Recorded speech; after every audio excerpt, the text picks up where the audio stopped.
ये पंडित आत्मदेव सगर के 60,000 पुत्र हुए, क्या सुख दिया उन्हें। चित्रकेतु की संतान है, उसकी पत्नियों ने उस पुत्र को मार दिया इस चाटा के कारण, क्या सुख मिला उसको।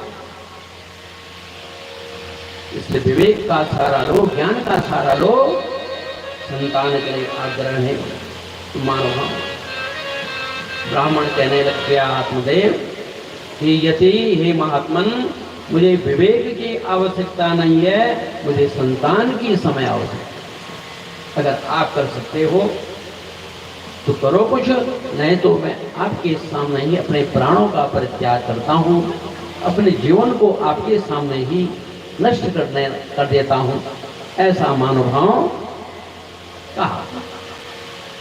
ऋषि ने, उस महात्मा ने एक फल तोड़ा एक वृक्ष से, उसमें मंत्र फूंका, मंत्र शक्ति का संचार किया।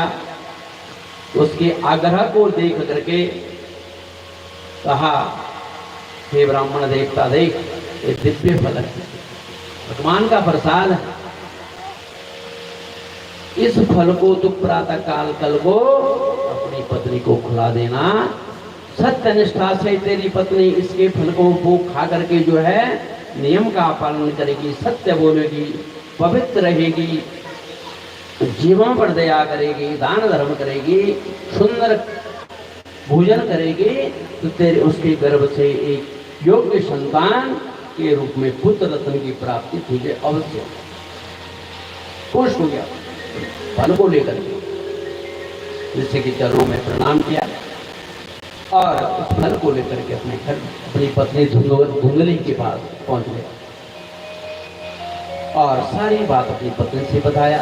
देवी देख, ऐसा दिव्य फल महात्मा का दिया हुआ है, जिसके प्रभाव से जो है तेरे गर्भ से सुयोग्य संतान उत्पन्न होगी। परंतु एक बात है, तुझे सत्य बोलना पड़ेगा,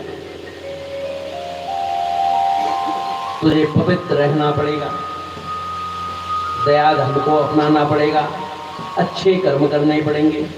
अगर तू ऐसे नियमों को करेगी, तेरे गर्भ से इस फल के प्रभाव से सुयोग्य संतान की प्राप्ति। तो सज्जन का ठीक है, रख दो, खा लूंगी। फल ले लिया, रख दिया, खाया नहीं। भगवान के प्रसाद का जो तिरस्कार करता है, इसकी सजा भोगनी पड़ती है। भगवान के प्रसाद में स्वाद नहीं देखना चाहिए, भाव देखना चाहिए। भाव से जो उसको राणे में भेजा उसका प्याला, पी गई मीरा हाँसी रे, तो घुंघरू बांध मीरा ना किया। अरे मीराबाई ने तो जहर पी लिया था, भगवत प्रसाद समझ करके, तो उसका बाल माता ने, जिसकी रक्षा का लिया प्रभु ने सुनी ही भार, भला यह कर सके ये पापी संसार। ये संसार उसका कुछ नहीं बड़ा बहा सकता है, जिसका प्रभु ने योगक्षेम वहन कर रखा है। तो भक्तजनों सज्जनों, अब यहाँ ठीक टूटी गंगा बह रही।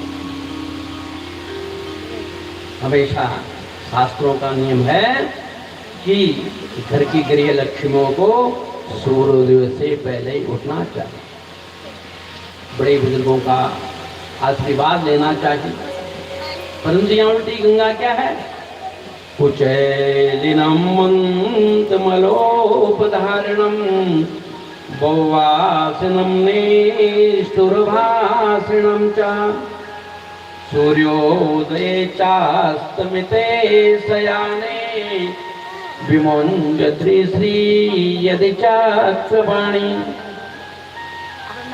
सुंदरी क्या उठती है सब प्रातःकाल 10 बजे तक सोई रहती है। सूर्य जब आकाश में चढ़ जाते हैं और उठकर सबसे पहले बिना दांत मुंह धोए जो है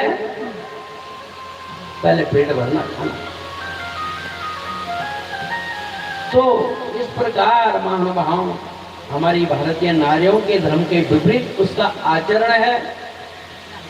हमारी संस्कृति कहती है कि प्रातः काल उठ करके सबसे पहले जो है बड़े बुजुर्गों का आशीर्वाद लेना चाहिए। बच्चों को भी ऐसे संस्कार देने चाहिए। अविवादनशीलस्य नित्यं